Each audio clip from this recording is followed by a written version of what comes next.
This episode of The Dig is brought to you by our listeners who support us at patreon.com and by University of California Press, which has loads of great titles, perfect for Dig listeners like you. One that you might like is Challenging the Myths of U.S. History by Mark Egnall.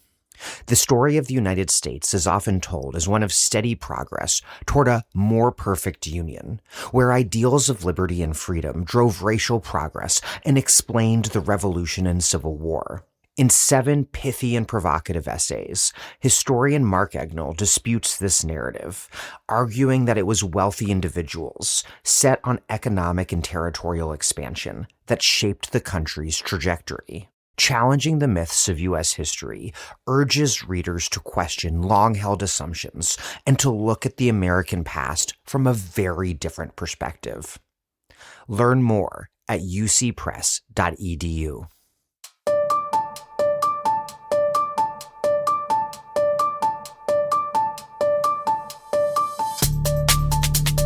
Welcome to The Dig, a podcast from Jacobin Magazine. My name is Daniel Denver, and I'm broadcasting this introduction on the road. The 1970s New York fiscal crisis and its austere resolution marked a spectacular opening act to the neoliberal counterrevolution in the United States, smashing the closest thing this country had to a working-class social democracy and replacing it with the machine for mass-producing real estate hypervaluation. Notably, this austerity was directly imposed by lifelong New Deal Democrats, acting in response to sharp constraints imposed from above by the federal government. This was the bleeding edge of a new regime that would remake the entire American economy into an engine for the appreciation of assets, stretching from the single-family suburban home to the stock market. That's what I'm discussing in this 2-part interview with Melinda Cooper on her complex and giant book, Counterrevolution, Extravagance and Austerity in Public Finance. This is part 1. The counter-revolution touched every facet of not only political economy, but also society. It was a revanchist move that sought to enforce not only fiscal rectitude, but also gender, sexual, and racial hierarchies. Its intellectual authors ranged from supply-side populists to public choice school neoliberals who saw in the power of tax cuts and balanced budget amendments the means to both shrink the social state and to recompose the working class. The result was not only a transformation of the profit form most prized by American capitalism, but the remaking of our politics into the ghoulish, billionaire patrimonial authoritarianism that now dominates us all. Today, socialist Zohran Mamdani is on the cusp of winning New York's mayoral election, pledging to ensure that New York once again works for its working classes. And in doing so, his campaign is endeavoring to fashion an entirely alternate model for American social and economic life than the one that MAGA and its bipartisan establishment predecessors have bequeathed to us. It will not be easy. As Mamdani and the movement that surrounds him carves out space for municipal social democracy, we must all do our collective part to build a nationwide and also global movement to re-engineer our austere reigning political economy into an abundant one. Full socialism in one city will not be possible. But Cooper argues that the state today most certainly possesses the fiscal and monetary tools to make that happen. Our task is, simply, to seize the necessary levers. Most of you are dedicated listeners to this podcast, and I can say that with some confidence because listening to The Dig is an intensive and extensive experience, and so is preparing for these Dig interviews. I love hosting this podcast, and I feel blessed to be able to study such a variety of subjects and to learn so much from the best teachers I can find on any given topic. But it does take time. It is indeed my job. Listeners like you make contributions to the dig, and those contributions are what makes it possible for me to do this podcast for a living and to pay everyone else who helps out. You too can, and perhaps even should, be one of those listeners who makes a monthly or annual contribution at patreon.com/thedig. We paywall nothing because this is a political education project, and we want everyone possible to listen to every single episode. We do have some gifts to send supporters, but the real reason to contribute is just quite simply what makes the dig possible. Please take a moment to contribute now. That's patreon.com/thedig. Oh, and in honor of reaching 500 dig episodes this fall, we are organizing a special mailbag episode where I will answer listener questions. You can ask anything about history, about strategy, about how we put together the podcast, whatever. Depending on the number of questions that we get, I will try to answer your question as long as it's interesting and not rude. If you would like to ask me a question, please submit an audio recording of up to 90 seconds in length through a link that you'll find in the show notes. You can also send a question over email to digradiopod@gmail.com, but please, we do prefer audio. This is, after all, a podcast. Okay, here's Melinda Cooper, a sociologist based at the Australian National University. Her latest book that we're discussing today is Counterrevolution, Extravagance and Austerity in Public Finance. She's also the author of Family Values, Between Neoliberalism and the New Social Conservatism, which we discussed right here on The Dig. This is part one of a two-part series.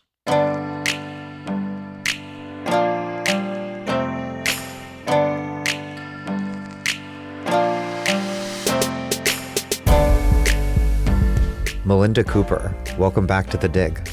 Oh, thank you for having me, Dan. In your last book, which we discussed here on The Dig, Family Values, you linked the neoconservatism and neoliberalism that have been these really important political poles since the 1980s as essentially sharing a lot of the same assumptions. You discovered the fundamental social conservatism and explicitly anti-democratic, anti-feminist, anti-racist politics that lurked behind a neoliberalism that one might presume to be neutral on so-called social questions. And you argued that these policies were a response to the demands and struggles for inclusion into the New Deal order from women, Black people, queer people who had been excluded, and thus that the neoliberal response was also a neoconservative reaction, a reaction to student uprisings, ghetto rebellions, challenges to the so-called traditional family, which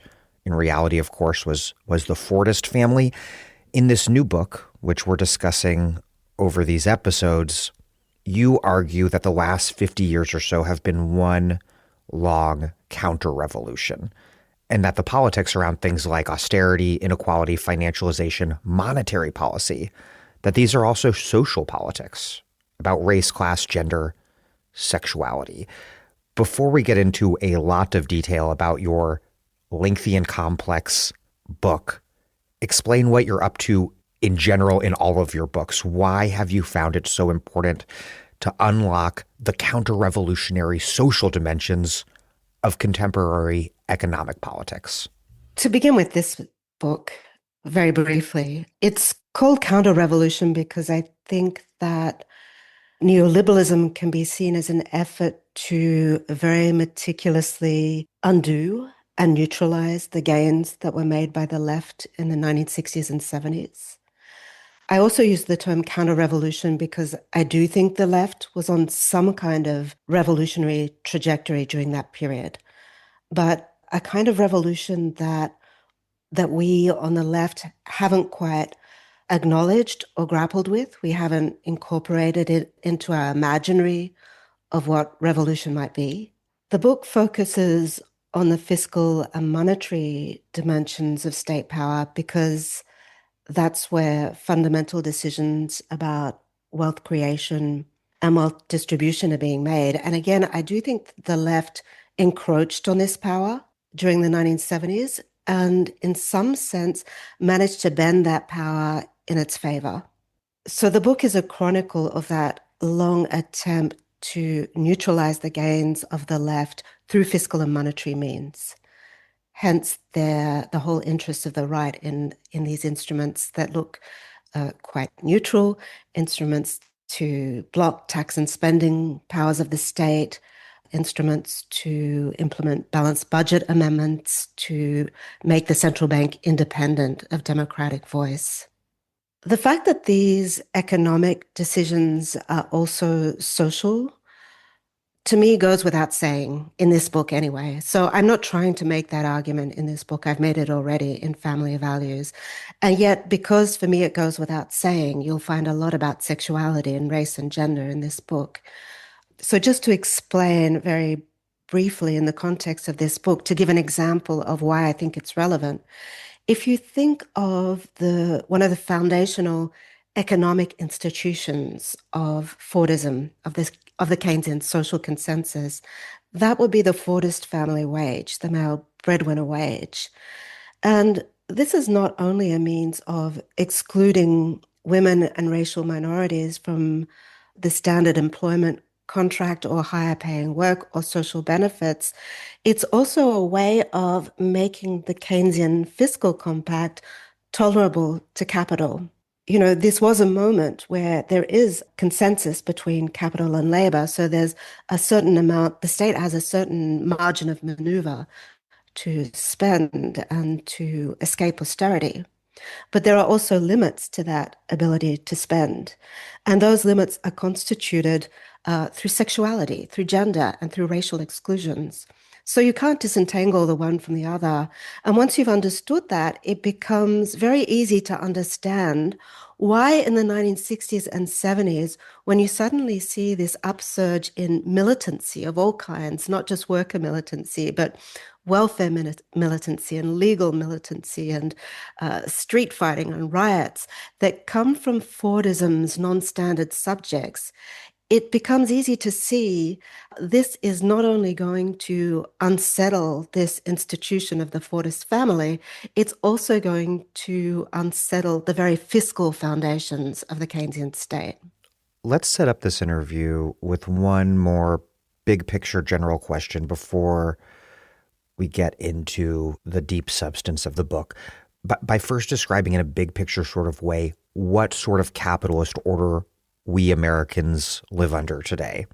I say we in terms of me and other Americans. You are in Australia and are Australian, of course. we take it as normal that this is how capitalism works, the American capitalist system that we live under today, with the price of assets like stocks and housing hyper inflated, well beyond corporate earnings in the case of stocks, and likewise well beyond what was ever previously imaginable for basic human shelter in the case of housing. Really surreal right now. But this moment, you write, it's actually quite distinct, quite different from the capitalism that came before. And it's been a half century in the making. You argue that, in fact, it has a lot to do with why we are now governed by Donald Trump and a cabinet of reactionary billionaires. So to start off, what is this distinct sort of capitalist regime that we're currently subject to? What does it have to do with this neoliberal counter-revolution revolving around interlinked fiscal and monetary policy? And then how did that help bring MAGA to power? Well, right now, we've gone over the brink, and I think the book takes us to the brink, if you like. It's a chronicle of this long fiscal and monetary counter-revolution, a 50-year counter-revolution that's unfolded since the 1980s. And that was all about using the full powers of the state, the full powers of the Treasury and the Federal Reserve to subsidize the inflation of financial assets and to suppress the value of wages and the social wage. But we've moved from counter-revolution to something different. We've moved into something we might call revolutionary conservatism. It's fascistic. It's reaction in fully insurrectionist, offensive mode. And what we're seeing is that the anti-state forces that neoliberalism mobilized are now fully internal to the state. They're in charge of the state.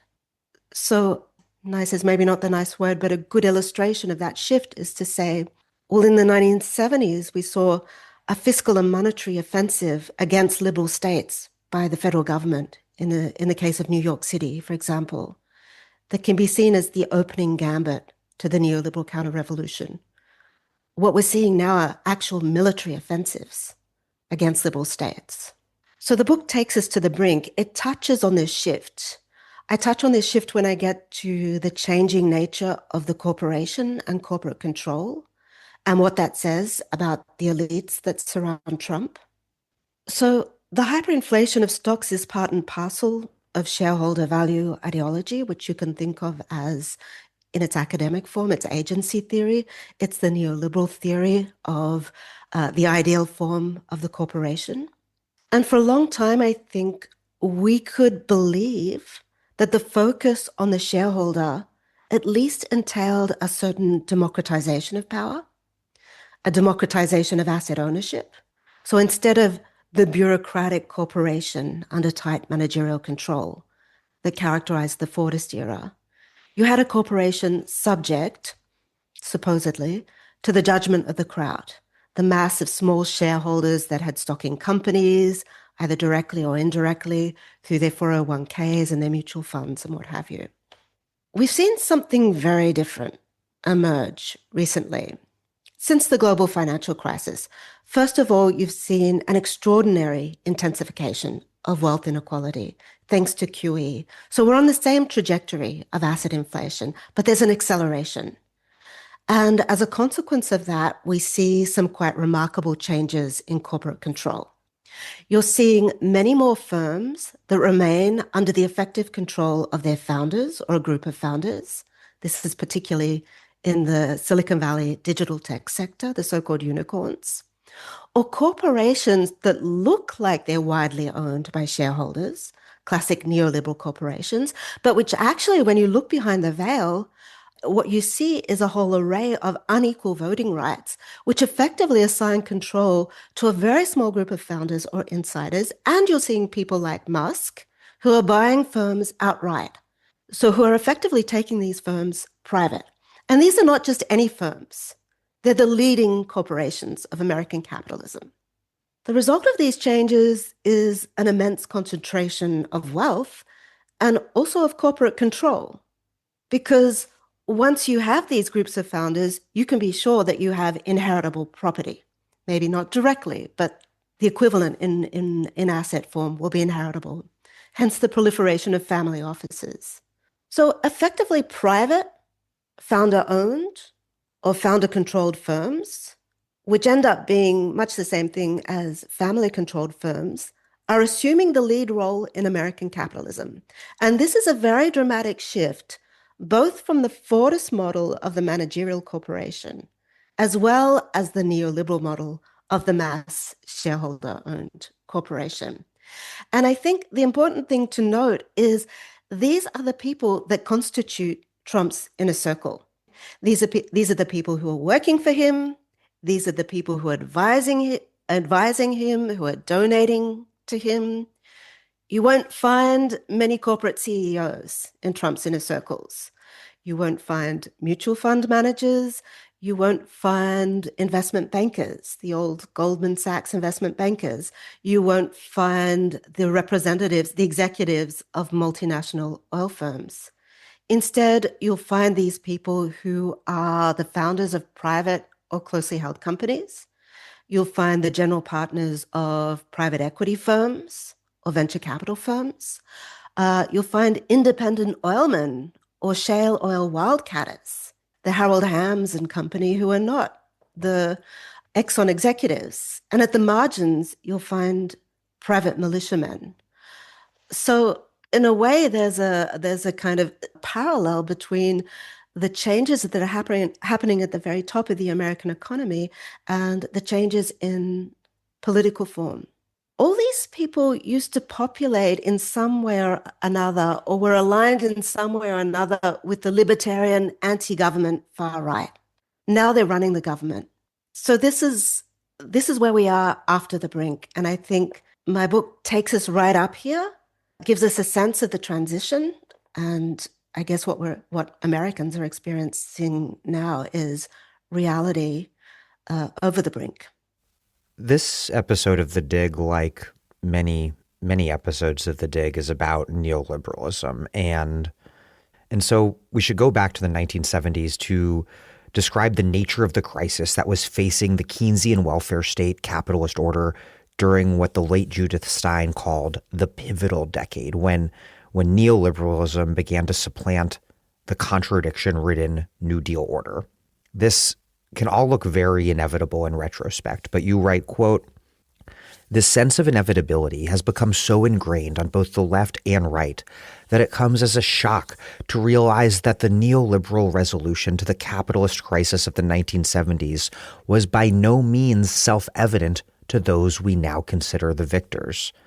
In fact, you write that at the time, the right feared and the left hoped that the crisis might be resolved through a turn toward an increasingly socialist economic order. The right saw the danger in the rise of what Joseph Schumpeter had in 1918 called the fiscal state, a state with this unprecedented power to tax and spend, and that might ultimately use those powers to expropriate capital and fully fund the social wage. The social wage meaning public benefits available to the working class as a whole, like unemployment insurance and welfare.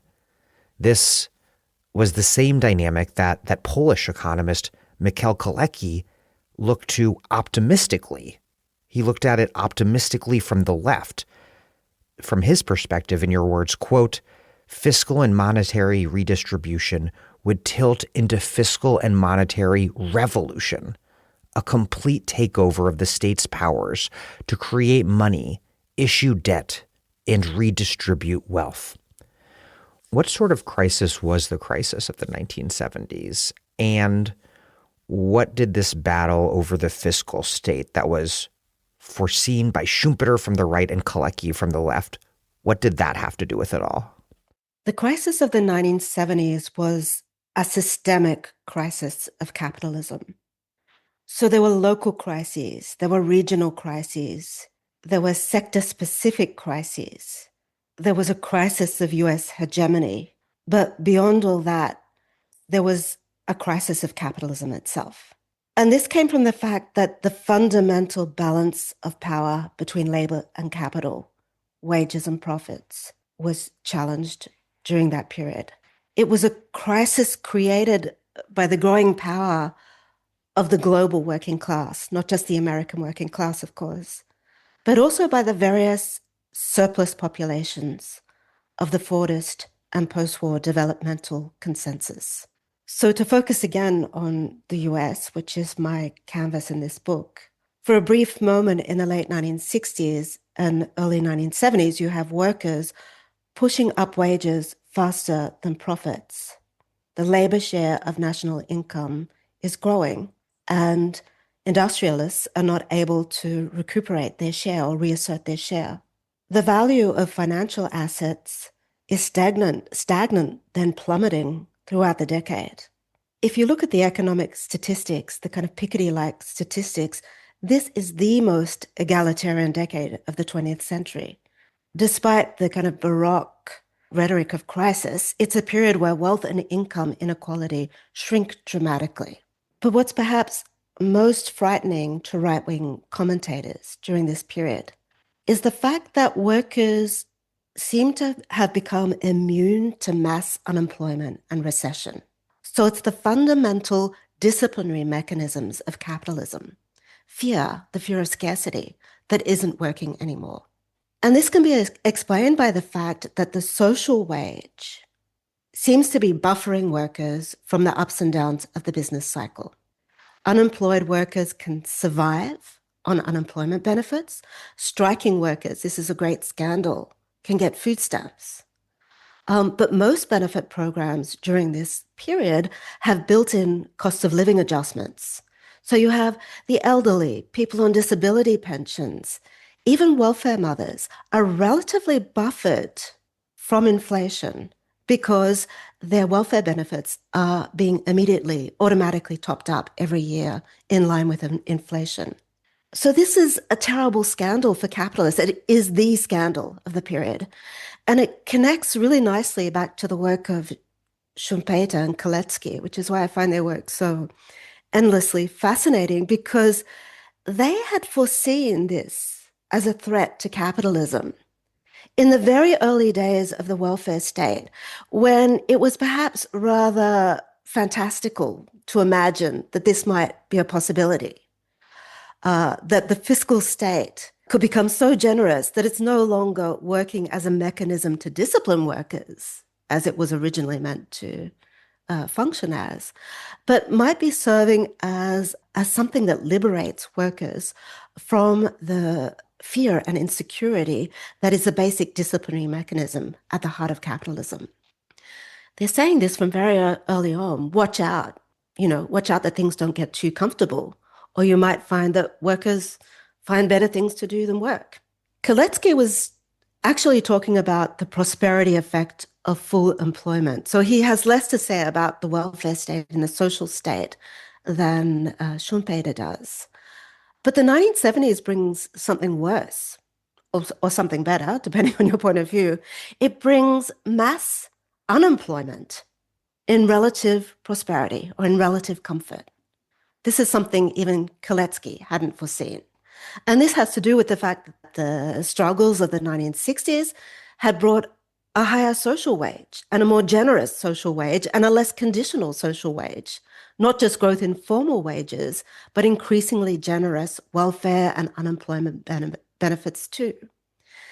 And a decline in the kinds of conditionalities and normative behavioral rules that typically went along with the most stigmatized forms of public assistance. So in many ways, the crisis of the 1970s went much further than even Koletsky had foreseen. It's not just standard white male workers who escaped the mute compulsion of capitalism through full employment. It's them too, and it's them during a period of recession. There's a recession in the middle of the 1970s. But it's also Fordism's non-standard workers, its surplus population of women and minorities and young people. So the reason why I'm so inspired by Schumpeter and Koletsky's writing is because they're raising the possibility of revolution from within the fiscal state.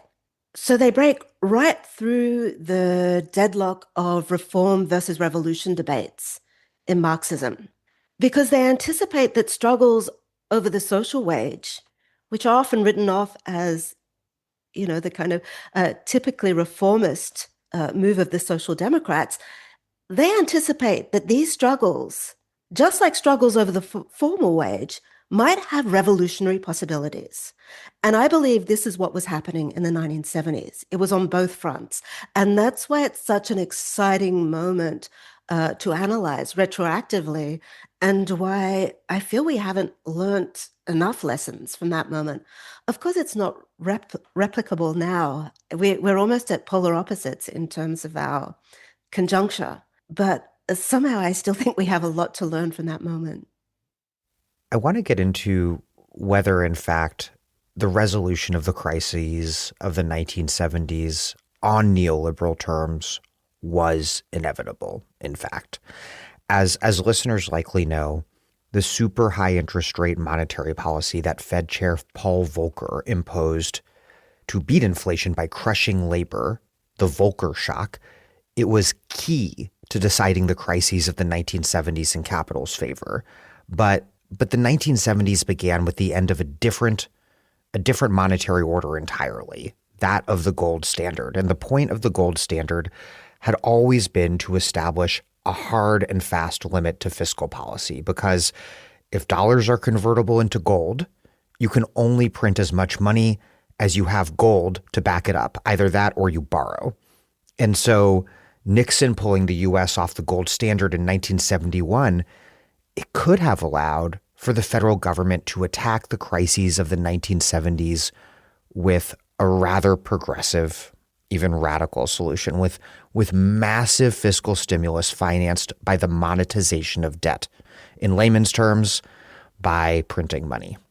But Jimmy Carter's appointment of Volcker as Fed chairman in 1979, that ensured this would not happen. Volcker refused to deploy expansionary monetary policy to back a fiscal expansion. Instead, he did the opposite, hiking interest rates through the roof and starving the economy of money. And so government spending from there on out would have to be funded by borrowing on the bond market, by selling treasuries, which in turn meant that bond buyers, so-called bond vigilantes, that they could impose discipline on the government to keep spending in line, not government spending in general, as we'll return to throughout this interview, but government spending on the social wage in particular. Lay this out. What different sorts of monetary policy paths might have been taken at this juncture? What might have happened if, let's say, Carter had appointed the AFL-CIO's chief economist instead of Volcker to head the Fed? Or if that was entirely unimaginable by 1979, then what sort of events happened during the 1970s to make something that wasn't foreordained in 1969 pretty close to inevitable by 1979? Yeah, that's an interesting one. A lot went wrong around 1978-79. I don't think anything was foreordained until Volcker came to power, and then it was fucked. I don't think anything was foreordained because I think Will Carter was a very conflicted kind of character. And you have to remember that when he first came to power, during his first year in office, his big thing was to stimulate the economy. He in a sense, wanted to return to the kind of big spending that was happening under Nixon.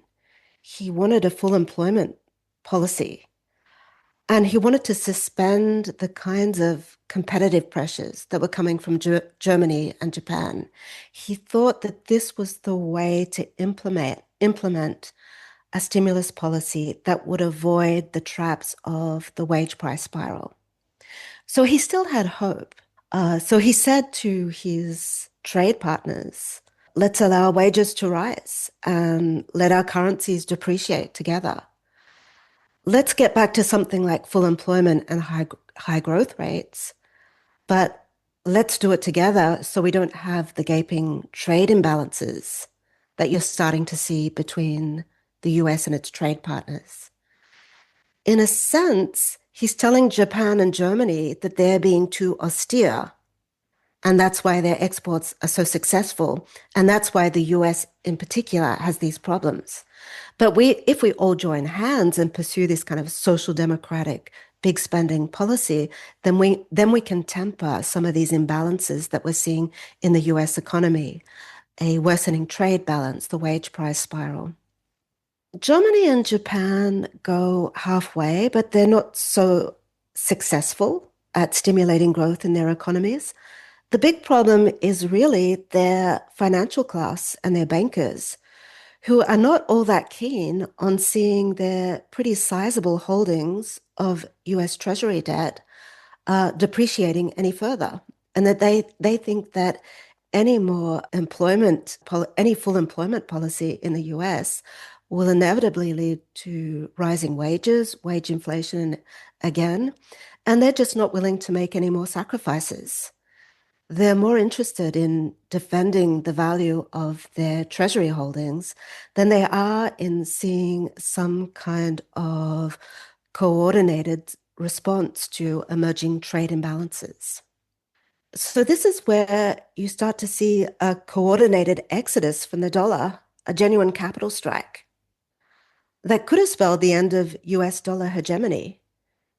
It's not just foreign investors who are dumping their dollar holdings, it's also domestic. And it's at this point that Carter decides he can't play the game anymore. He decides to switch sides and appoints Volcker head of the Federal Reserve. He's heard the message. He understands that international investors will only remain loyal to the dollar if the US makes a concerted effort to defeat its working class and eradicate the threat of wage push inflation. the US dollar has gone right to the brink and he pulls it back at the last moment. And I think once Volcker is at the head of the Federal Reserve, once he makes it clear that his whole mission is to defeat the American labor movement, this is where you have a turning point in the trajectory of the US dollar during the 1970s. This is where you see international and domestic investors return back to the US bond market. And this is the point of no return, I think. Beyond this point, I think it's very hard to see counterfactuals. Let's get into the weeds on the intellectual architecture that enables this long counter-revolution.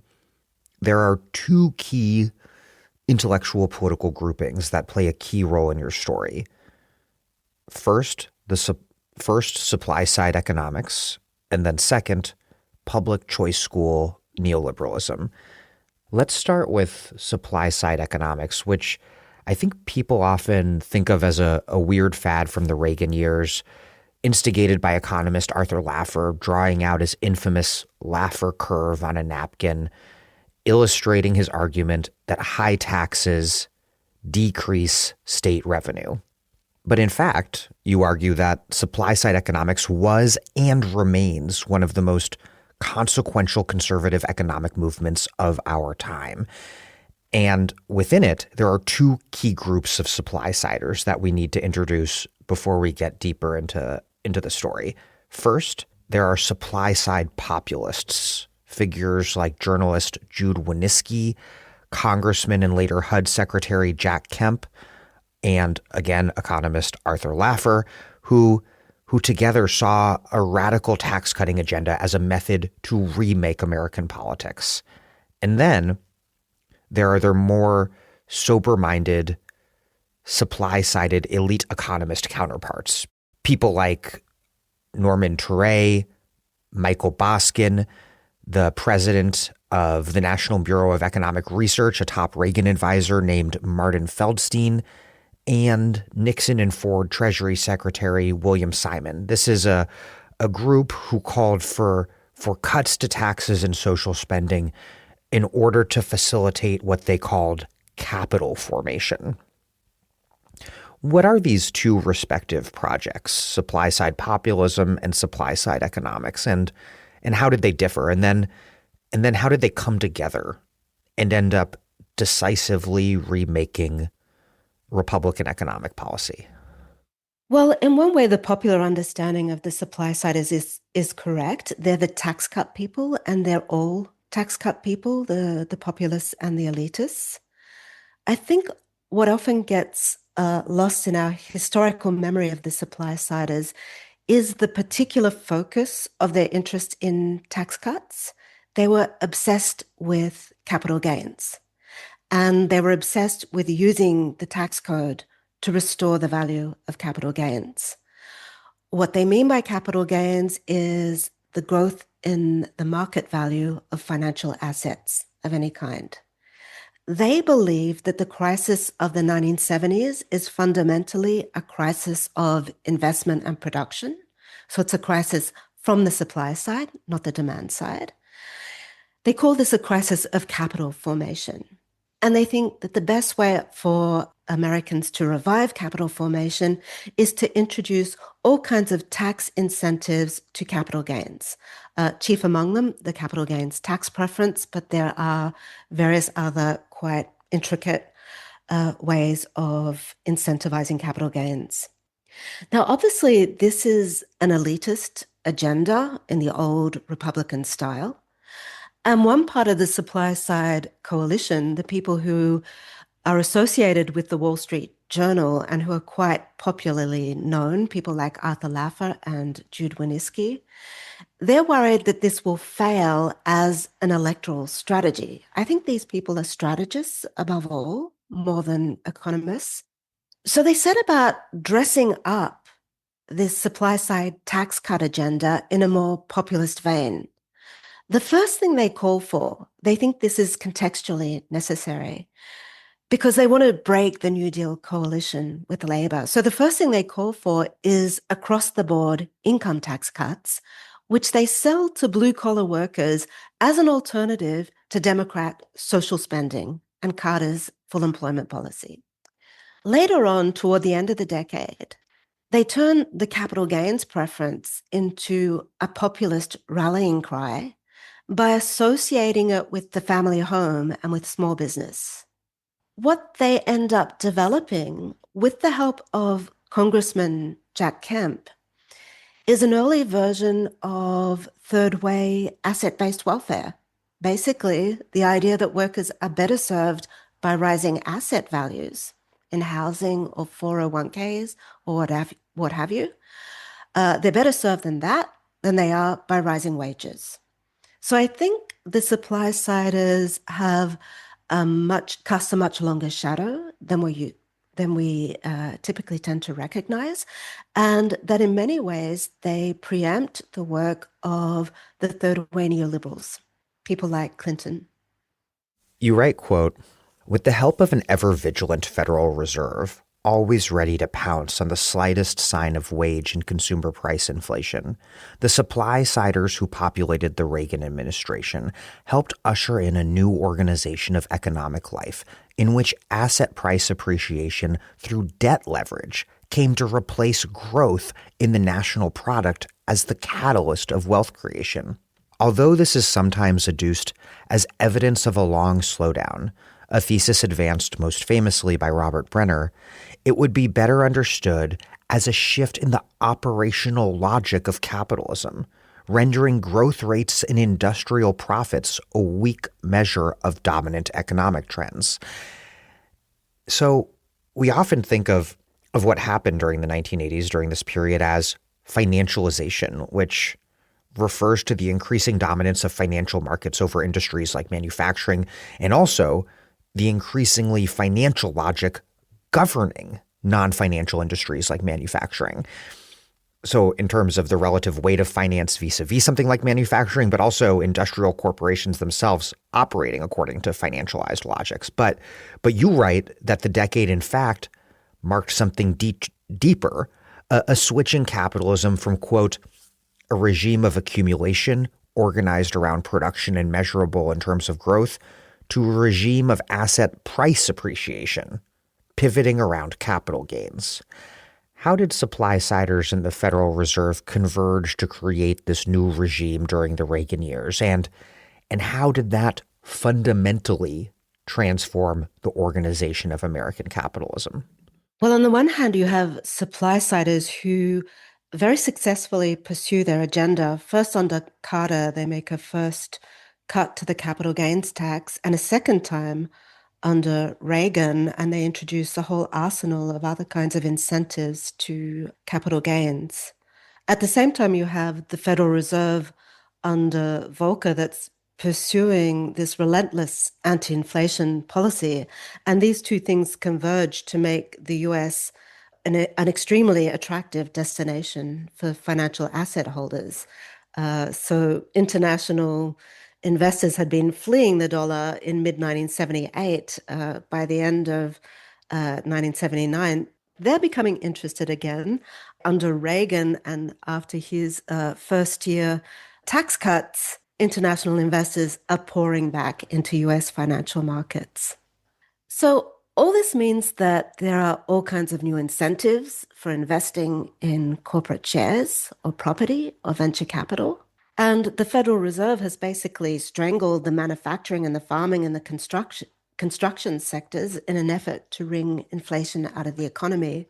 So you no longer have this fear that consumer price inflation is going to eat into the value of your financial assets as it had been in the 1970s. So the US becomes not only a very safe haven for people who want to hold treasury debt or corporate shares and the like, it's now a very lucrative destination. And it's much easier for capital to cross borders at this point. You have the progressive deregulation of global capital markets. So investors come pouring into US financial markets. And this sets off a kind of domino effect because debt becomes progressively cheaper. Volcker had used high interest rates to break the back of labor, but after a while they're not necessary anymore because inflation has been defeated and international bondholders, so-called bond vigilantes, aren't really asking for much in terms of high interest rates because they've already been reassured by the fact that inflation is not a problem anymore. So many of your listeners have probably read Greta Krippner's book, Capitalizing on Crisis. It's a fantastic chronicle of this period, the first few years of the Reagan administration. And she remarks that many of Reagan's advisors were surprised that they weren't being punished by the debt markets. They did not expect that they could issue treasury debt at such low interest rates, that they could rack up such extreme levels of government debt under Reagan and apparently not be punished. And it gradually begins to dawn on them that there's a new international monetary order that's settling into place. And it's an order appears to liberate the US from the constraints of spending austerity. At the very least, it appears to liberate Reagan. This had not been what Volcker expected. It was not really what Reagan had expected, but it turned out that way. Yeah, while this did come as a surprise to many in the Reagan administration, the economist Robert Mundell, who was almost like the guru to the populist supply siders, he had foreseen this possibility very early on, I think in about 72 or 73. He actually predicted that the US could establish dollar hegemony on new terms. It could establish a new form of dollar hegemony after the collapse of fixed exchange rates and the gold dollar standard. He predicted that under this new regime, there would be no absolute limits on the US's ability to issue debt. Of course, at the time, people thought this was somewhat fanciful, but Reagan's experience seemed to bear out this prediction. But there was a catch, and this is often left out of the story of US dollar privilege, because freedom to issue debt is not the same thing as unconditional freedom to spend. So Mundell is very clear about this. Congress can only keep spending as long as it's spending that doesn't empower labor or incentivize the inflation of the social wage. You can spend as much as you like, as long as it's subsidizing the inflation of asset prices, not the inflation of wages. So as long as it's a reversal of the spending settings of the 1970s. If you think of it in critical accounting terms, and I think we're going to return to this, the supply side's so-called tax cut program is actually a massive spending program. Tax preferences are equivalent to tax expenditures in budgetary terms, has the same effect on the budget deficit. So what the supply siders is saying is, let's stop the government spending on welfare and education and unemployment, and let's funnel all this money into the pockets of private asset holders. Let's subsidize asset price inflation, not wage inflation, but let's do it through tax preferences.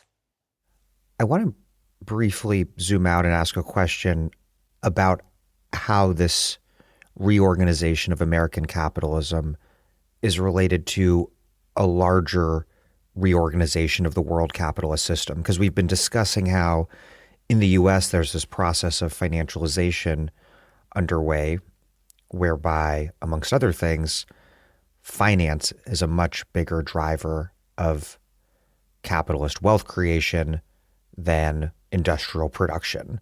But zooming out again, if capitalism always involves both production and finance, even if in ever-changing specific forms of combination, what was distinct about what you're drawing out here about the new economy emerging in the 1970s, and how does that distinct political economic order fit into these broader global changes that are underway? Like, more specifically, if production did begin to decline in the US, was that in part because it was becoming less important as a source of employment in rich countries like the US in general, while expanding elsewhere across the world? And if so, how do we think through the links between this domestic counter-revolution you're narrating and these tectonic shifts in the world capitalist system. Yeah, so there's big conceptual questions here.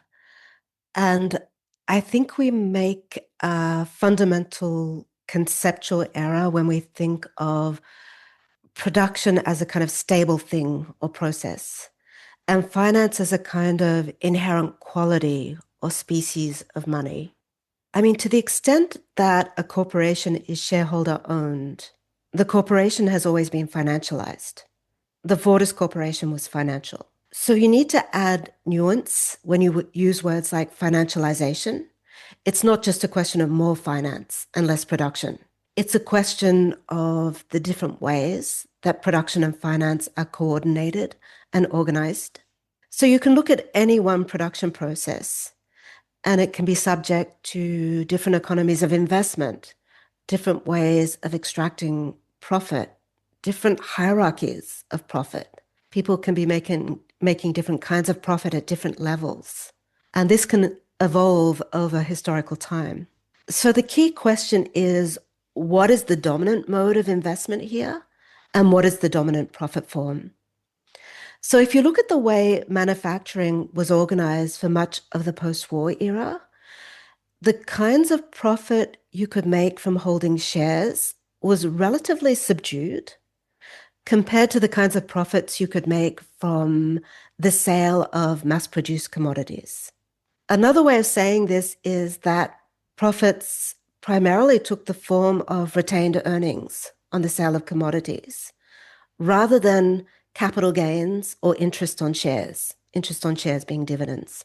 So in the 1980s, you can look at any of the blue chip Fortis companies, and that relationship has reversed.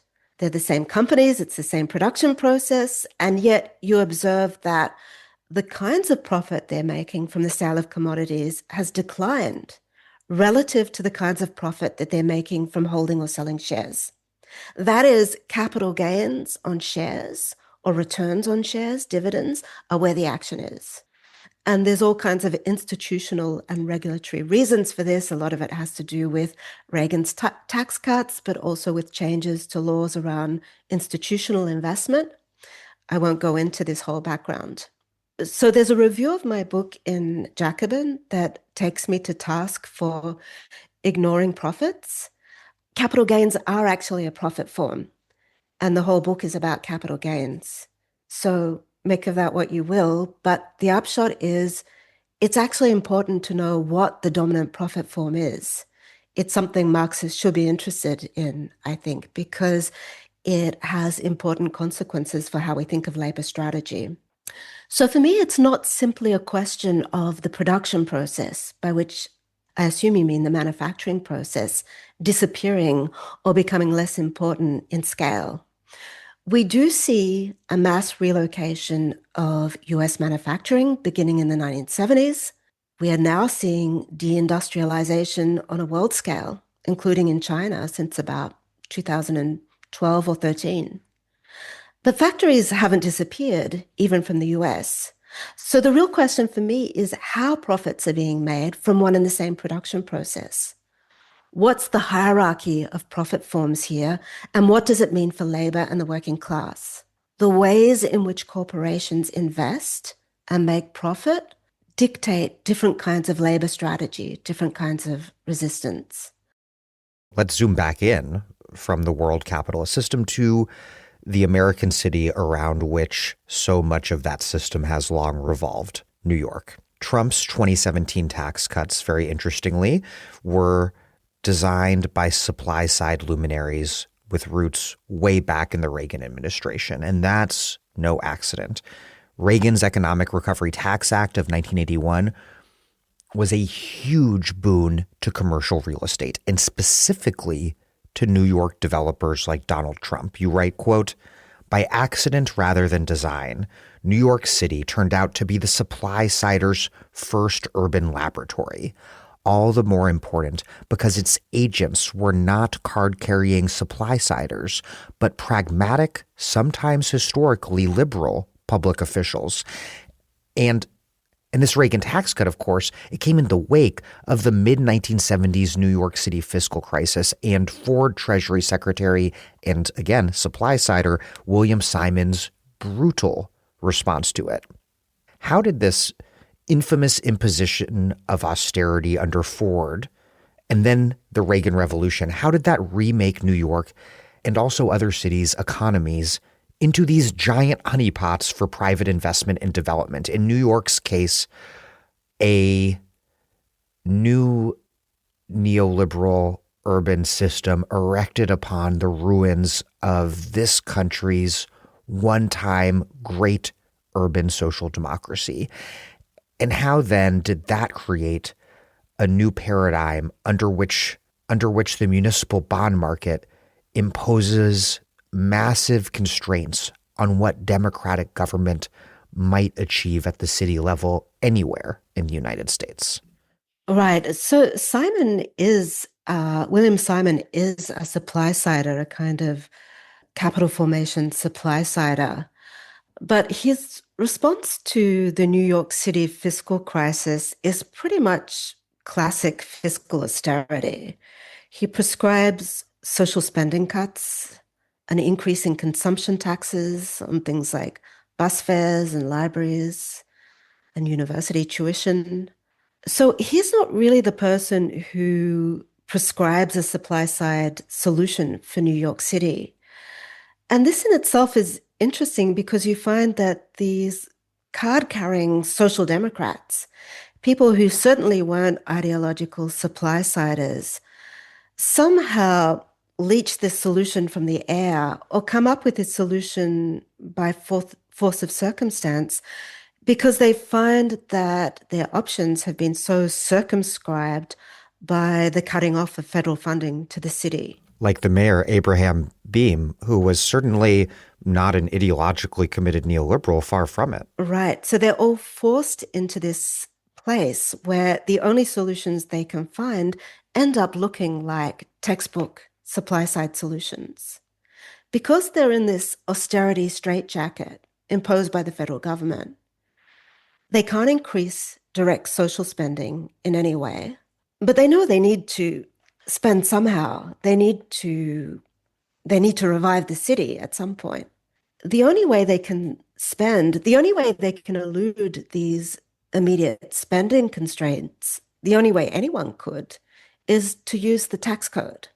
What I mean by this is that you can introduce selective tax cuts and tax preferences that, in budgetary terms, are really equivalent to spending, but which don't immediately appear on the ledger, on the government ledger. So you don't need to go through any kind of appropriations, approval process. You don't need to go through the laborious budgetary process that you would need if you wanted to indulge in any kind of direct social spending.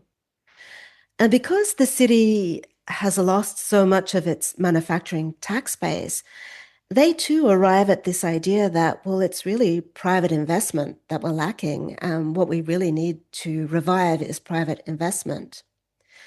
We need to find ways of incentivizing this. So it needs to be tax incentives for private investors. They're really not sure how this will work out or what sectors are going to generate this investment. So they try this scattershot approach where they introduce tax incentives for everyone, for manufacturing, for infrastructure, for building. But it turns out that the manufacturing ship has already sailed. And the only place these incentives really work out is in real estate. And you find that in the midst of the fiscal crisis of 1975, in New York City's darkest days, Democratic state representatives, city and state representatives, are handing out massive tax abatements, practically on a platter, to a young Donald Trump. So when Reagan comes to power and unveils his supply side tax cuts, he's basically reproducing at the federal level the same kinds of tax incentives that New York had introduced at the state and city level. So this includes a further cut to the capital gains tax and a whole menu of special tax preferences for investors in so-called depreciating assets like machinery and real estate. And again, real estate developers, Trump chief among them, turn out to be the major beneficiaries. There's a problem that emerges when you start to incentivize real estate development on its own account, separate from any kind of broader housing or industrial policy. The manufacturing economy can't really coexist with inflated land values because you don't want the cost of real estate to cut into your profits, and you don't want to completely undercut workers' wages. Samuel Stein, in his book, The Real Estate State, explains how land is necessarily a secondary factor in the economy of Fordist industry, because this is an economy which locates profit-making in the production process and the ability to retain earnings from the sale of commodities. When you have an economy of tax incentives and debt leverage that's continually pushing up the price of land itself, then this very quickly becomes the be-all and end-all of investment. Because very rapidly you have a situation where you can make much more money by buying and selling property at inflated values than you can from using the site to initiate some kind of production process or to house workers. Under the system that exists prior to the neoliberal counterrevolution, industrial workers and industrial capitalists have a shared interest in low urban land values. This is exactly right. But after this, all of these things may still be happening at the same time. You may have manufacturing and housing and real estate asset economy competing. But there's a very clear hierarchy of profit-making processes at work here. And the economy of capital gains on property or financial assets will have the upper hand, and it will tend to paralyze the manufacturing economy. It will also paralyze the housing economy. There's a deep problem when you make continually rising property values the foundation of municipal finance. And this is what happens after Reagan. You're basically saying, let's make property unaffordable so that we can get lots of tax receipts from soaring property values, and then we'll have enough money to solve the housing problem. It seems all a bit kind of paradoxical because we think of the 1970s as the period where all kinds of limits are placed on the property tax. And this is true. But supply-siders make this calculation that you can place percentage limits on the property tax, but as long as you're driving up the per unit market value of property, you will still be making more in terms of tax returns. There is a grain of truth to the idea that tax cuts produce greater tax revenues. I mean, it's a little bit slippery, but the truth is contained in the fact that tax preferences actively create financial assets. They actively push money into certain financial assets. Tax preferences for real estate are very predictably going to turn housing and property in general into a financial asset. Is it logically possible to replenish your municipal social budget from rising property values? No, because governments can no longer afford to buy up or reclaim or build property at market rates. And this is the reason why cities around the world, from Sydney to Hong Kong to Los Angeles, pretend to want to solve the housing crisis, but deliberately get nowhere. They know that the only way to make housing affordable again is to remove all the tax preferences that turn housing into a financial asset. But in the meantime, they've made these tax preferences and rising property values the whole motor of their tax collection system. It's why the whole debate around supply is a bit of a red herring, because you can increase supply as much as you like. As long as housing is a financial asset, you'll really only be increasing the supply pool for investors. Everyone knows this, but nobody wants to budge because you've created such a powerful electoral constituency around rising property values. you've made your municipal finance dependent on rising property values. So it becomes this Sisyphean task to solve social problems of all kinds, but specifically the housing problem. And to express some sympathy for municipal leaders presiding over this perverse order, they're in a bit of a fiscal straitjacket imposed by higher levels of government. That's one reason why they believe that they need this tax revenue from ever-inflating property values.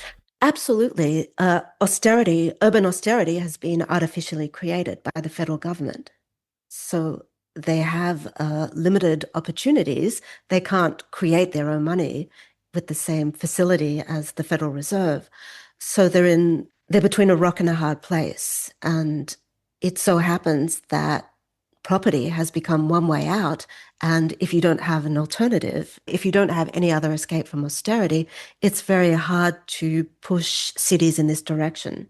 There are these hard limits, this arbitrary austerity imposed by the federal government on American cities, but it's not the federal government that's per se enforcing this austerity. The federal government creates a system whereby the bond market enforces it. How does that work, and how did it come into operation in the way that it did?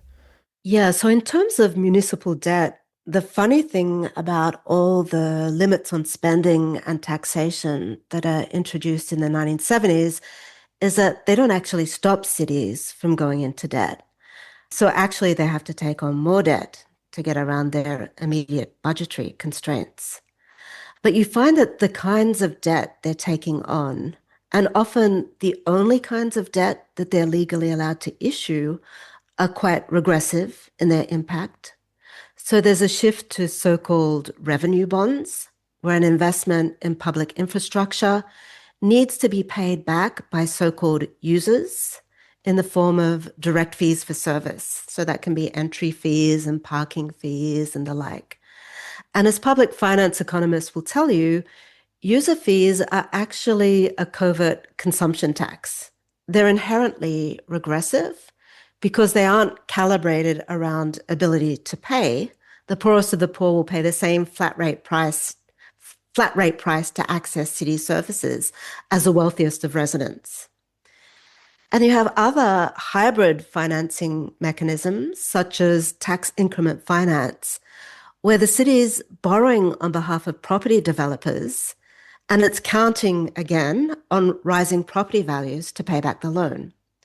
So again, it's the idea that the city can somehow replenish its social spending budget somewhere down the line by pushing up property values. But in the meantime, you've made the city unaffordable, not incidentally, but as a built-in structural feature of your urban finance model. And no amount of social spending will be able to offset unaffordable real estate. So all this is very far from a model where an ideally progressive tax system will be directly funding services according to ability to pay and will be making these services freely available to everyone. It's very far from a model where a city could decide its own spending priorities. The kinds of tax that are being levied to pay back the city's loans are basically guaranteed to make the city less affordable and less accessible to the people who live there. I'm Micah Utricht, editor of Jacobin. You're listening to The Dig, a podcast that brings you an incredibly wide-ranging analysis of politics, history, economics, and more, covering the entire planet at a consistent depth that, frankly, I find a little hard to comprehend.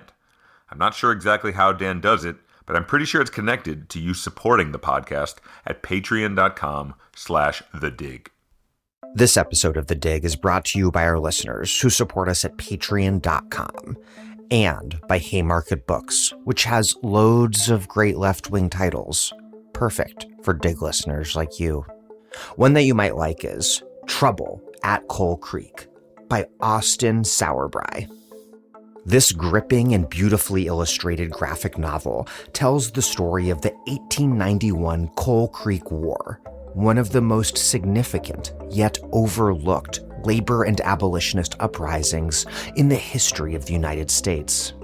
As David Correa puts it, with an incredible eye for detail, Trouble at Coal Creek tells the epic and intimate story of the 1891 Coal Creek War in Tennessee from the perspective of the white coal miners and black forced laborers who fought for themselves and each other. Historians have told this story before. Austin Sauerbrei brings it alive. Find Trouble at Coal Creek at haymarketbooks.org, where all paperback books are 20% off every day. Let's turn to public choice, the second key intellectual political grouping in your book alongside the supply-siders. Regular listeners will be familiar with arch-libertarian economist James Buchanan, dean of the Virginia School of Public Choice Neoliberalism, and those who are familiar with that story won't be surprised to hear that he plays a big role in your story because the Virginia School is all about, as you write, quote, constitutional limits to the tax and spending powers of the state at every level of government. But what listeners who haven't read your book probably don't know is that Buchanan was intimately involved in two key projects that became absolutely pivotal to right-wing politics and to the American capitalist order those politics have helped create. One, hard state-level curbs on taxation, and two, the long-proposed federal balanced budget amendment. And I want to start by focusing on the first of these, curbs on taxation. Exemplary here was something that we've discussed many times on this show, California's 1978 Proposition 13, which imposed sharp restrictions on the ability of local governments to raise property taxes. And that really, in so many ways, helped create a popular base for the new right, demolishing the older New Deal coalition and articulating the grievances and aspirations of white working class homeowners into a revanchist, anti-black, anti-redistributionist program. What was Buchanan's role in designing the policies and politics behind efforts like Prop 13? And what then does Buchanan's role there reveal about what these policies and politics were really all about? Yeah, well, it's funny how little Buchanan's role in the tax revolt is known. He was much more directly involved than he's given credit for. He was fantasizing about a tax revolt in his writing from at least the 1960s. In Calculus of Consent, which was published in 1962, he and Gordon Tullock are talking about the fact that they foresee some kind of uprising of the poor beleaguered taxpayer in the near future. So this is 1962, and at this time in his work, he's building up a kind of draft constitutional design for some kind of tax and spending limitation, which looks like very formalistic thought experiment kind of work. But in 1972, he's called up by someone called Lou Euler, who is a member of the John Birch Society. He's Reagan as governor of California. He's Reagan's welfare hitman, I guess, henchman. He's called up by Lou Euler to join a working group to draft the first tax and spending amendment that's put to a ballot vote in California in 1972. It fails. I think it passes again. It's put forward again in 1979 and passes. So he's actually involved in the drafting of these ballot initiatives. His student, William Craig Stubblebean, will become very active in a group called the National Tax Limitation Committee that will travel around the country trying to replicate the Californian model using what he has learned from Buchanan. So there's a very real sense in which Buchanan's ideas get inscribed into local and state budgetary practices across the country by the 1980s. It's the model behind city and state budgetary austerity. The history of the tax revolt in California gets overshadowed by media figures like Howard Jarvis, who I think was a much more effective populist rabble-rouser than any of the people like Buchanan, who were drafting tax and spending limitations behind the scenes. But the role of Buchanan and his student is a reminder that there was a long-haul elitist strategy here too. The tax revolt didn't appear out of nowhere. It's very carefully laid out intellectually in Buchanan's writing, decades before they managed to organize a popular constituency of voters. I want to argue that Buchanan's tax and spending drafts essentially replicate the constitutional tax and spending limits that were introduced across the South in the late 19th century to try to put enfranchised slaves back in their place. So it has a much longer prehistory that I think Buchanan was drawing upon. A key ideological facet of the story you're telling is how the asset economy and all of the politics that have facilitated the asset economy that we've been discussing, how that all facilitated some workers increasingly identifying with capitalists and therefore the working class becoming a class divided against itself. The story, in other words, of the decomposition of the unionized mid-20th century working class and the composition of a new cross-class reactionary alliance. And the roots of this corporatist politics, you write, are to be found in part in a divide that conservatives and capitalists have nurtured between increasingly non-unionized private sector workers on the one hand and unionized public sector workers on the other. And a really fascinating story you tell in your book is that initially capitalists singled out private sector construction unions for the inflation of the 1970s. They were enemy number one for wage push inflation.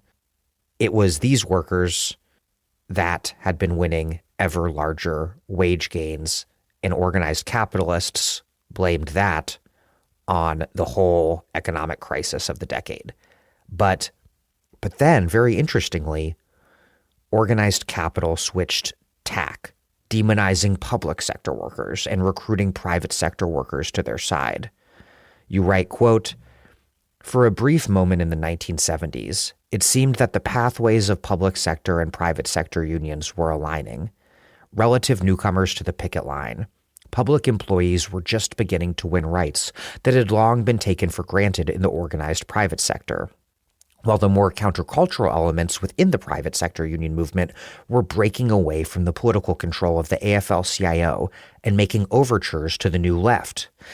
But in retrospect, we know that in fact, public and private sector union movements were only briefly passing each other as the former ascended and the latter declined." You write, quote, "Now that they were no longer the agents of wage push inflation, now especially that the battle had been taken up by Fordism's marginal workers, blue-collar workers were more likely to see themselves as the victims of tax increases rather than the beneficiaries of a social wage."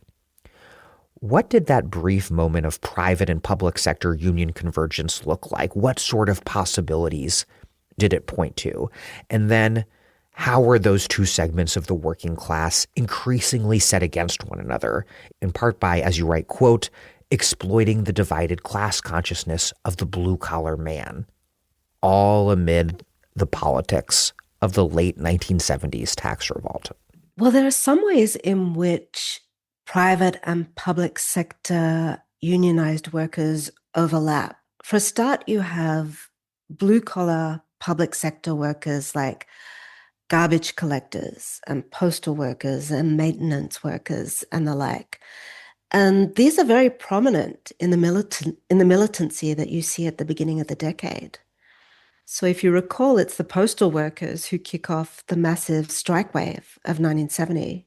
But in other ways, there are also significant dividing lines in the sense that the public sector is a major employer of African Americans and women after World War II. And even more so with the Great Society, where you're getting revolving doors between the New Left and the public sector. And this kind of diversity is not there in the classic blue-collar union movement.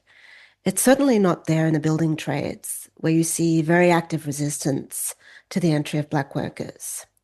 I mean, I am trying to think counterfactually, so I'm not trying to be overly deterministic about these divisions. I don't think the hard hat riots and the ultra-conservatism of some of the construction unions are the whole story here. They're part of the story.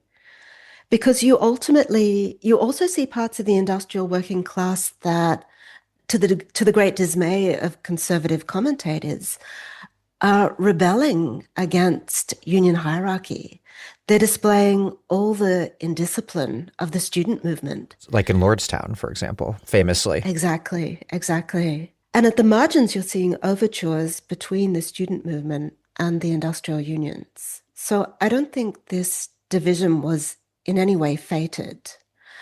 But there is a distinct chronology to the capitalist crisis of the 1970s and the way in which it affected different sectors of the workforce. So the way in which the fortunes of private and public sector workers unfold in the 1970s tends to accentuate the cleavages between them and to expose them to manipulation. So the construction workers in particular are devastated by the mid-decade recession. And you have to remember, as you said, this was the most powerful section, the most powerful faction of the union movement until this point. It was leading in terms of wage gains. It was widely blamed for leading workers astray in other industries. So it was enemy number one for the business press at the time. Public sector workers were really only coming into their own in the 1970s. They'd only just gained bargaining rights in many cases, and often their strike actions were technically illegal. But by the end of the 1970s, when the builders and the factory workers are in retreat, it's the teachers and the nurses who are the most active. So on the one hand, you have the private sector union movement, which is primarily blue collar and male and white in demographic terms. And this sector of the union movement is now on the defensive. On the other hand, you have the public sector union movement, which is on the ascendant. And this part of the public sector union movement looks demographically very different. It's disproportionately made up of women and African Americans, and it has much closer links to the New Left. So this is the opportunity that the Wall Street Journal supply-siders pounced on. And this is why I think they were very astute as strategists. They suddenly discovered this great compassion for blue-collar workers and the private sector unions now that they're not doing so well. And they developed this narrative that becomes quite popular, that the chief enemy of blue-collar working men are the teachers and nurses because their strike actions are what's now driving up inflation and forcing tax hikes.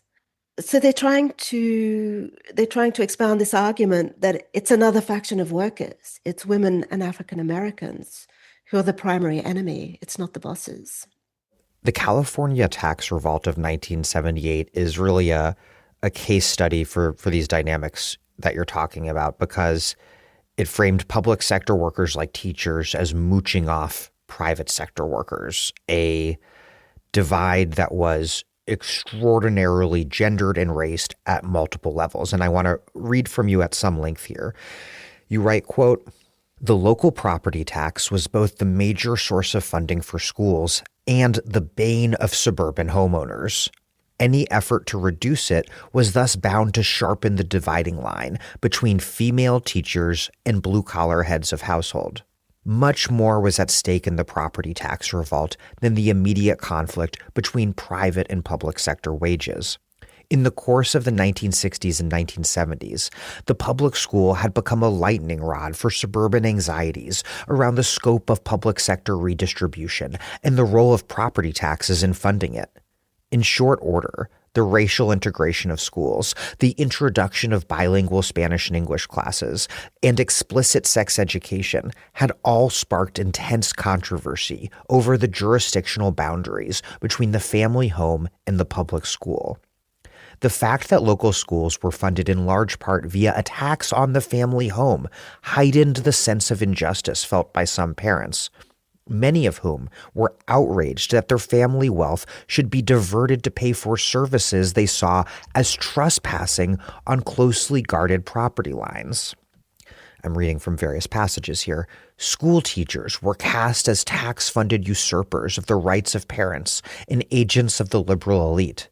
If the suburban home was the domain of the blue-collar family man and his wife, the public school was reviled as the fiefdom of the overly powerful white-collar woman, whose wages posed a direct threat to the authority of husbands and fathers. The fact that such gender divisions of labor frequently coexisted within the one household, since the working wives of blue-collar men were often employed as school teachers, only served to intensify the stakes. The tax revolt was more than a contest between private sector and public sector workers. It was also an attempt to restore the household authority of men in the face of a declining male industrial wage. This is a really powerful part of your book and really classic Melinda Cooper analysis, which locates within an exemplary case of economic policy conflict this whole universe of moral prescription, struggles over sex and gender, race and the family, ethical questions over how we might live.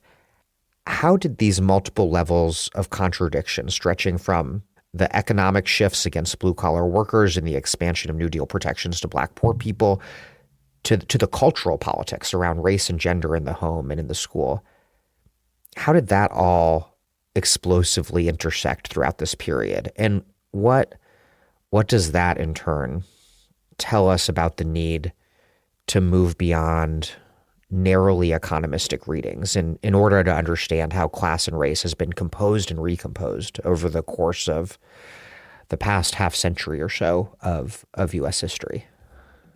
Well, all those conflicts explosively intersect in the suburban family home. And you can kind of see how they're destined to intersect there because of the whole history of New Deal and New Deal housing policy, its connection with the Fordist organization of family, and its privileging of the white male worker. When women and racial minorities and sexual minorities begin to be included in that compact, even in the most minimal of ways, when they begin to make their own demands as workers, when they turn welfare into a battleground for the social wage, you can see how that is automatically going to register as a threat to the family home. Because the family home is the materialization of a certain order of reproduction or genealogy as dictated by a certain historical state form, the Keynesian Fordist state. I think often when people talk about intersectionality, they forget to specify what the framework is that organizes these intersections. And that framework is always reproduction or genealogy. And I mean that in the most capacious or abstract sense of the term. It's the reproduction of property rights through time. At the micro level, this reproduction takes place at the level of the family. At the macro level, it's through the policing of nationhood and citizenship and migration and race. I don't think there's any political of capitalism without this reproductive or genealogical dimension. Marx was biased toward the synchronic analysis of capital. And even there, he wasn't great on the sexual and racial division of labor. You can reconstitute it, it's there, but it's not forthright. So this diachronic element of capital, what you might call its inner conservatism, is pretty much neglected in the body of Marx's work It appears posthumously in Engels' Origins of the Family and Private Property, so, which is based on Marx's notes on the anthropologist Lewis Morgan. I think what we call economistic is simply the reluctance to focus on the diachronic or reproductive dimension of capitalism. Maybe because this is not the dimension you have any problems with. Because when you reintroduce the genealogical or reproductive dimension into your analysis of capitalism, it's very hard to disentangle the concept of property from the delineation of sex and race. Concepts such as property or class that might appear to be purely economistic are also riven by race and sex as soon as it's about inheritance. What I mean by this is that the sexual and racial division of labor is internal to class, including the working class. And this appears evident at certain points in history when that order is under threat. Hence, in the property tax revolt, it's the working class suburban home. It's in that home that you see a kind of fault line, a fracture opening up. That could have been an interesting moment, an enabling moment. You could have seen a moment of solidarity between teachers, for example, between teachers and working men. But instead, it's very quickly exploited by the right as a way of dividing the working class against itself. So much here and throughout your book hinges on the massification of home ownership as a mechanism for popular extravagance at the cost of a more general anti-working class austerity. This process of the massification of home ownership in the United States, it both facilitates massive consumer debt and it also facilitates the popular legitimation of one of the most unequal societies in the world. Given the history of the U.S., where property was redlined, where male authority was sheltered by the single-family home, how did this come to consolidate and accelerate the conservative forces in society at large? I know that's a giant question, but this is not only fundamental to your book, it's so fundamental to the various perversions and contradictions of American political economy and society through this present day. Well, as soon as you're giving property rights to one faction and not the other, or not the others of the working class, you produce this faction that is recuperable around the idea that its interests might be better aligned with other property owners rather than with other workers. And I think right-wing populism in the US, in Australia, in most countries, I would say, right-wing populism implies a cross-class alliance of property owners. So it's the idea that you can have the smallest of small property owners who somehow have more shared interests with someone like Donald Trump than they would with the person next door who's renting. And I think right-wing populism is always about creating these alliances and cleaving off one part of the working class through their relation to property. It will be a historically special relationship. They will have been given special credit facilities or special access to housing. And this is the history of the white male working class at the end of the Fordist era. This is what made them vulnerable. It wasn't only their status as homeowners, it was also their status as potential small business owners. And that is where the history and the idiosyncrasy of the building trades comes in. But I think homeowning has always played this role. It did after Reconstruction, where you see a very similar history of tax revolts as you see in the 1970s. I mean, the echoes are eerie. So there is a kind of recurrence of these attempts at realignment, and they're often very successful. So supply-side populism, it played this huge role in remaking the American working class, in particular by helping to facilitate the realignment of a layer of white blue-collar workers to the right. You write, quote, by forcibly uniting labor and capital under the corporatist banner of blue-collar production, right-wing populism cultivates an imagined alliance of interests between the blue-collar taxpayer and the billionaire businessman. And that has been facilitated by blue-collar identity just becoming extraordinarily abstracted from the actual relations of production, so that blue-collar identity can very easily even be associated with bosses, particularly small, medium-sized businessmen, construction contractors, probably in particular. Blue-collar identity, quote, you write, can be worn haphazardly by a person of any occupational status or income and wealth level, as long as he is male, white, and not too conspicuously educated. To take one famous example, Joe the plumber, who became this conservative celebrity for his conflict with President Obama, he's really a case in point of this phenomenon. He was treated like a blue-collar icon for saying that he wanted to buy a plumbing business, but in fact, he wasn't even a licensed plumber. And as you touched on earlier, it's construction workers who are really central to this whole story. In the 70s, it's construction workers who are demonized by capitalists for causing inflation, even as from the left, they come under pressure from the civil rights movement for racially exclusionary membership. Meanwhile, Richard Nixon drew close to the building trades after the hard hat riots against anti-Vietnam War protesters in lower Manhattan. Nixon, he initially had this vision for a sort of conservative chauvinist labor welfarism that could win over blue-collar workers in general and the building trades in particular. But ultimately, conservatives, as we know, they ditched any sort of welfarist program and instead sought to win construction workers over as homeowners and as small businessmen.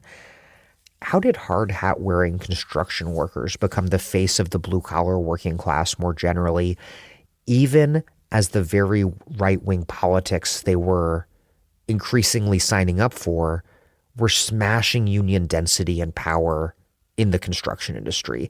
How in that context did construction workers come to exemplify the symbolism of the working class that had really in many ways been forged in the midst of earlier class struggles in heavy industry? And then why was it that the peculiar structure of the construction industry, that structure facilitated the blurring of the lines between worker and boss in the way that it did, a blurring that would prove critical to solidifying this new corporatist blue-collar identity?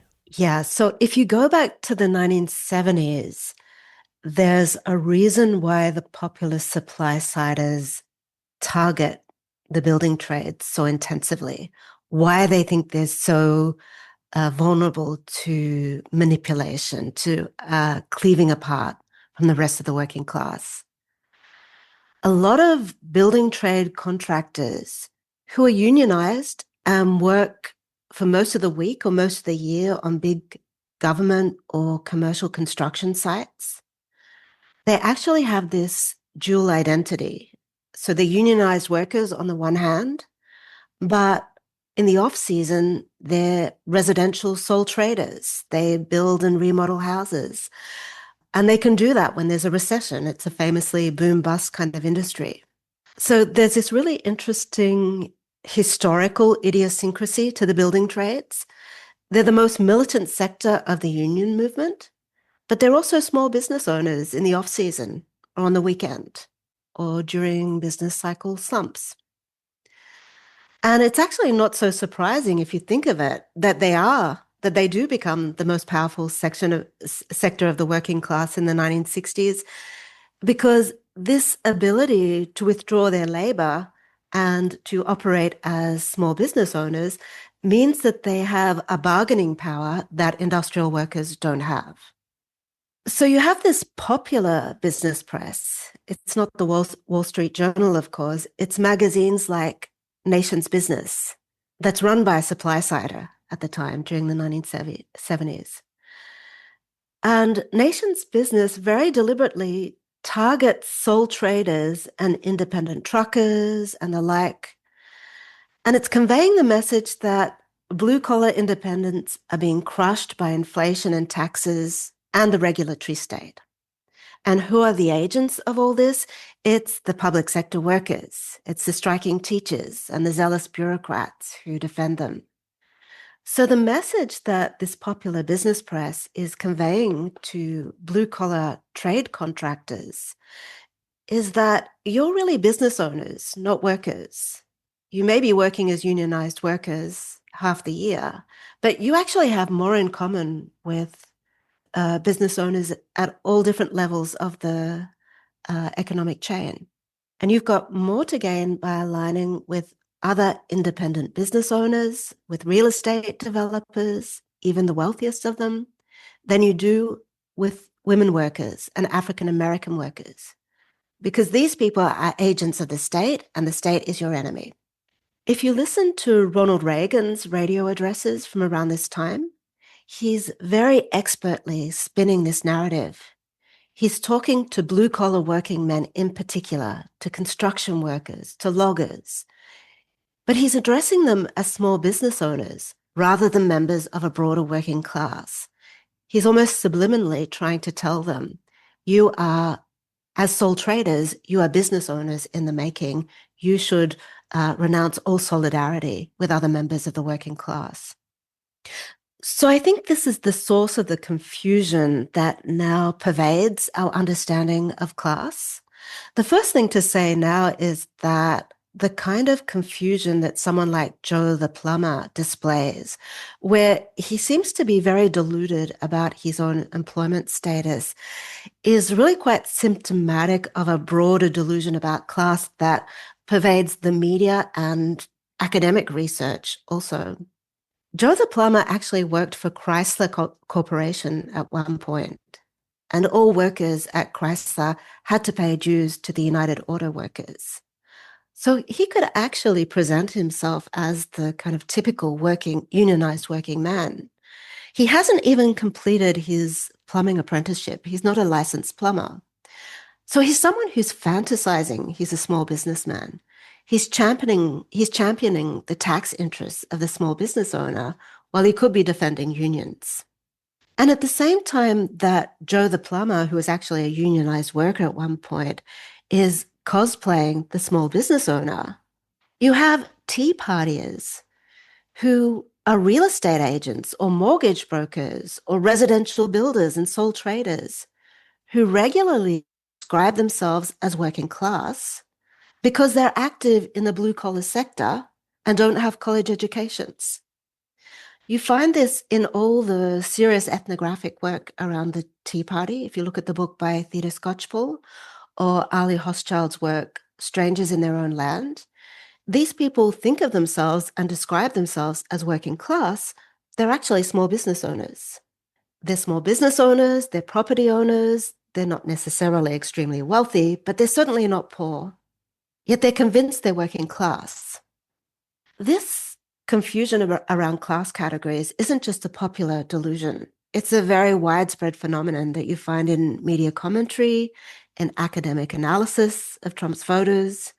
You'll find it embedded in exit poll questions, which makes it so frustrating to try to get a sense of who Trump's supporters are from this data. You'll find it in political science analyses of election data. So I think the second thing to say is that it's very hard to get a clear sense of what the class composition of Trump's supporters actually is, because the basic empirical data is contaminated by these very fantasy-based ahistorical understandings of what working class means. You'll find all kinds of election data and academic studies that use lack of college education as a proxy for working class. Without question, it's not even something that they will pause over. This made a rough kind of sense in the 1970s. It certainly doesn't now. It certainly doesn't take into account the fact that very many small business owners, the plurality of small business owners, do not have advanced college education. So you've got a very fundamental confusion that is at the source of all commentary on Trump's support base. So when I wrote this book, I thought it was important to take that confusion as an object of analysis. And my basic contention is that class analysis has somehow been frozen in time, sometime in the late 1970s. And this freezing produces exactly the rhetorical effect that right-wing populists wanted. That is, it leads to this widely shared, not widely interrogated idea that small business owners are, in fact, the quintessential representatives of the working class. As long as these small business owners are located somewhere in the vague precinct of the blue-collar sector, and as long as they're white and not too conspicuously educated, then they're somehow automatically clocked as working class. This makes no sense today. It made a certain sense in the 1970s, and the supply siders pounced on that kind of vague truthiness and repurposed it to their own ends. At the same time that some building trades workers were being realigned out of ethnic and union machine politics and into this new right-wing corporatist harmonization with capitalists on the basis of property ownership and entrepreneurialism, at the same time, union density within the construction industry was plummeting dramatically, particularly when it came to residential construction.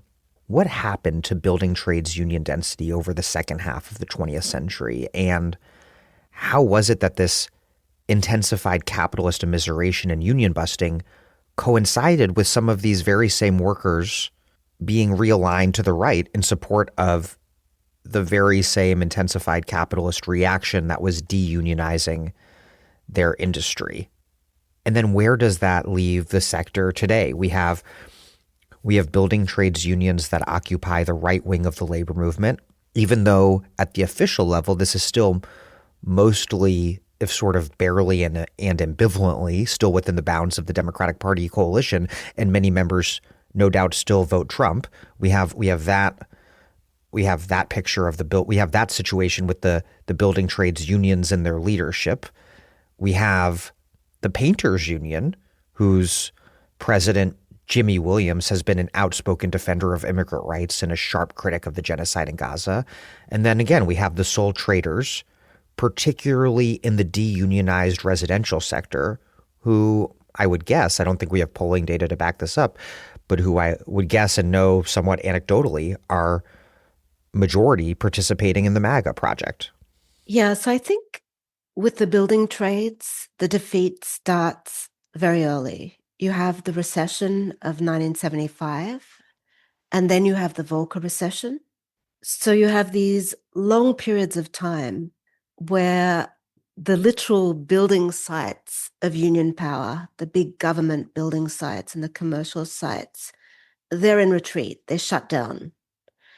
And lots of builders have to retreat back to the residential sector, which is already less unionized, and where they operate as sole traders.